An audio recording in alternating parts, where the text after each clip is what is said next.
Hey guys, গুৱাহাটীৰ পৰা ৰিকুৱাৰমেণ্টৰ কাৰণে নটিফিকেশ্যন আহিছে। যদি আপুনি গুৱাহাটীত ভাবি আছে আপুনি আপোনাৰ নিজৰ কেৰিয়াৰটো ষ্টাৰ্ট কৰিব, তেতিয়াহ'লে এইটো ভিডিঅ' আপোনাৰ কাৰণে বহুত ইম্পৰ্টেণ্ট হ'ব হৈ আছে। যিটো নটিফিকেশ্যন আহিছে এইটো ৰিকুৱাৰমেণ্টত আপুনি কোনো ধৰণৰ সিলেকশ্যন প্ৰচেছত ৰিটেন এক্সামিনেশ্যন এটেম্প কৰিব নালাগে। আৰু নটিফিকেশ্যনটো আহিছে MC গুৱাহাটীৰ পৰা, য'ত আপুনি এইটো ভিডিঅ'ত ইয়াৰ ৰিকুৱাৰমেণ্ট ৰিগাৰ্ডিং ডিটেইলছখিনি চিষ্টেমেটিক চেক কৰিব পাৰিব। য'ত আপুনি ৰিকুৱাৰমেণ্ট অভাৰভিউখিনি, ভেকেঞ্চি ডিটেইলছ, কি এলিজিবিলিটি ক্ৰাইটেৰিয়া লাগিব ভেকেঞ্চিখিনিত এপ্লাই কৰোঁতে, কেতিয়াৰ পৰা এপ্লাই ষ্টাৰ্ট হ'ব, কেনেকৈ এপ্লাই কৰিব, তাৰ কমপ্লিট ডিটেইলছ মই আপোনাক এইটো ভিডিঅ'ত চিষ্টেমেটিক প্ৰভাইড কৰিম। যদি আপুনি ইণ্টাৰেষ্টেড দেন আহক দেৰি নকৰি আজিৰ ভিডিঅ'টো আৰম্ভ কৰিম। এতিয়া চাই লওক যিটো ৰিকুৱাৰমেণ্ট আহিছে তাৰে অভাৰভিউখিনি। Organisation All India Institute of Medical Science AIIMS গুৱাহাটীৰ পৰা আহিছে নটিফিকেশ্যনটো। পোষ্ট দি আছে junior resident non academic. Job টাইপটো দি আছে চেন্ট্ৰেল গভৰ্ণমেণ্ট জবৰ কাৰণে আহিছে নটিফিকেশ্যনটো। এডভাৰটাইজমেণ্ট যিটো নাম্বাৰ আছে আপুনি বিচাৰিলে নোট কৰি ল'ব পাৰে। অফিচিয়েল যিটো এডভাৰটাইজমেণ্ট এইটো 2 মাৰ্চ 2026ত ৰিলিজ কৰি দিছে। জব লোকেশ্যনটো আপোনাৰ চাংচাৰি গুৱাহাটী আছামত হ'ব। এতিয়া চাই লওক কি ভেকেঞ্চি কাৰণে আহিছে নটিফিকেশ্যনটো, ভেকেঞ্চি ডিটেইলছখিনি, য'ত আপোনাৰ টোটেল ভেকেঞ্চি দি আছে আপুনি 79 পোষ্টত এপ্লাই কৰিব পাৰিব। মেডিকেল ডিপাৰ্টমেণ্টত আপোনাৰ 77 পোষ্ট আছে। ডেণ্টেল ডিপাৰ্টমেণ্টত আপোনাৰ 2 পোষ্ট আছে। আৰু পোষ্টখিনি আপোনাৰ ডিষ্ট্ৰিবিউচন কৰি দি আছে। আনৰিজাৰ্ভ কেটেগৰীত আপোনাৰ 35 পোষ্টৰ কাৰণে নটিফিকেশ্যন আহিছে, য'ত আপুনি এপ্লাই কৰিব পাৰিব, যিটো কেটেগৰী ৱাইজ ৰিজাৰ্ভেশ্যন দি আছে। OBC কেণ্ডিডেটৰ কাৰণে 21 পোষ্ট দি আছে, আপুনি এপ্লাই কৰিব পাৰিব। SC কেণ্ডিডেটৰ কাৰণে দি আছে 11 পোষ্ট, আপুনি এপ্লাই কৰিব পাৰিব। ST কেণ্ডিডেটৰ কাৰণে 5 পোষ্ট দি আছে, আপুনি এপ্লাই কৰিব পাৰিব। EWS কেণ্ডিডেটৰ কাৰণে 7 পোষ্ট দি আছে, টোটেল আপুনি 79 পোষ্টত এপ্লাই কৰিব পাৰিব।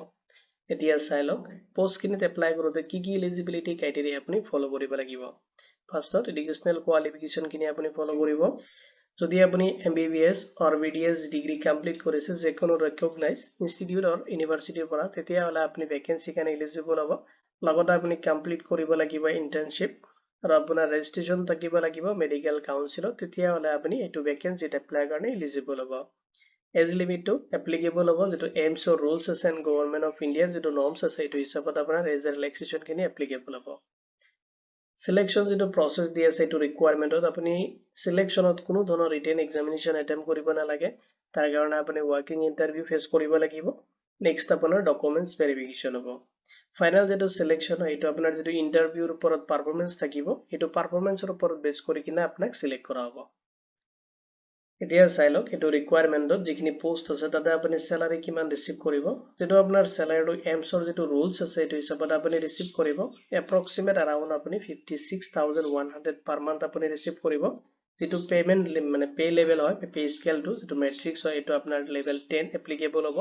লগতে আপুনি আদাৰ এলাউন্সেছখিনি এড পাই যায়, আপোনাৰ যিটো এজ পাৰ দ্য এইমছৰ ৰুলছ আছে এইটো হিচাপত আপুনি ৰিচিভ কৰিব। নেক্সটত চাই লওক এইটো ৰিকুৱাৰমেণ্টত আপুনি এপ্লাই কৰোঁতে এপ্লিকেশ্যন ফি পে'মেণ্ট কৰিব লাগিব, আৰু পে'মেণ্টখিনি কেটেগৰী ৱাইজ ডিভাইড কৰি দি আছে। জেনেৰেল OBC কেণ্ডিডেট হ'লে আপুনি 1000 পে'মেণ্ট কৰিব লাগিব। SC ST কেণ্ডিডেট হ'লে আপুনি 500 এটা পে'মেণ্ট কৰিব লাগিব।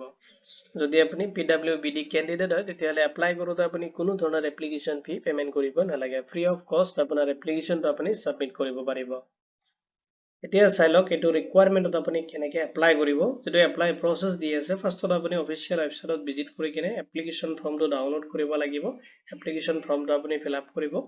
নেক্সট আপুনি আপোনাৰ যিটো পে'মেণ্ট কৰিব লাগে পে'মেণ্টটো আপুনি কৰি দিব। কৰাৰ পিছত পে'মেণ্টৰ যিটো ৰিচিপ্ট হয় সেইটো আপুনি এটা ছিংগল PDF-ত আপুনি ৰাখিব। নেক্সট আপুনি PDF-খিনি আপলোড কৰিব লাগিব। যিটো অফিচিয়েল ৱেবছাইটত লিংক দি আছে তাতে আপুনি ভিজিট কৰিকে এপ্লাই যিটো বাটন দি আছে তাতে ক্লিক কৰি কিনে আপুনি ডিটেইলছখিনি লগতে আপোনাৰ যিখিনি ফৰ্ম আছে এইখিনি লগতে আপোনাৰ যিটো পে'মেণ্ট কৰিছে পে'মেণ্টৰ যিটো PDF ফৰ্মেট আপুনি ৰাখিছে এইখিনি তাতে আপলোড কৰি দিব লাগিব। আপলোড কৰি কিনে আপোনাৰ পে'মেণ্ট এপ্লিকেশ্যন যিটো হয় এইটো ছাবমিট কৰিব লাগিব।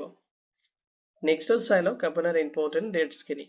তো অফিচিয়েল যিটো অনলাইনত এপ্লাই অলৰেডি 2 মাৰ্চ 2026ৰ পৰা ষ্টাৰ্ট হৈছে আৰু এপ্লাই চলি আছে, আৰু লাষ্ট আপুনি এপ্লাই কৰিব পাৰিব 15 মাৰ্চ 2026 লৈকে।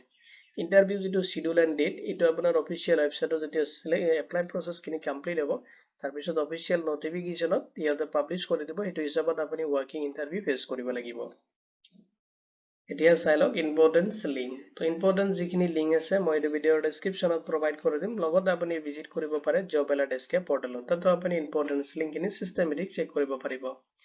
এতিয়া চাই লওক যদি এটো ৰিকুৱাৰমেন্ট ৰিগাৰ্ডিং কোনো ধৰণৰ কোৱেশ্চন থাকে আপুনি ভিডিওটোৰ কমেন্ট সেকশনত কমেন্ট কৰি দিব উইদিন 48 আৱাৰ্ছৰ ভিতৰত আপুনি জব এলাৰ্ট এছকে টিমৰ পৰা ৰেসপন্স পাব লগতে আপুনি কোনটো জবৰ কাৰণে প্ৰিপাৰেচন কৰি আছে দেন আপুনি এটো ভিডিওৰ কমেন্ট সেকশনত কমেন্ট কৰি দিব হেতু ৰিগাৰ্ডিং মই যাতে আপোনাক ভিডিও প্ৰভাইড কৰি পাৰিম নেক্সট ভিডিওটো যাতে এটো ৰিগাৰ্ডিং হয় মই এটা ট্ৰাই কৰিম ভিডিওটো চোৱাৰ বাবে ধন্যবাদ দেখিনে আজিৰ ভিডিও ইমানতে সামৰিছো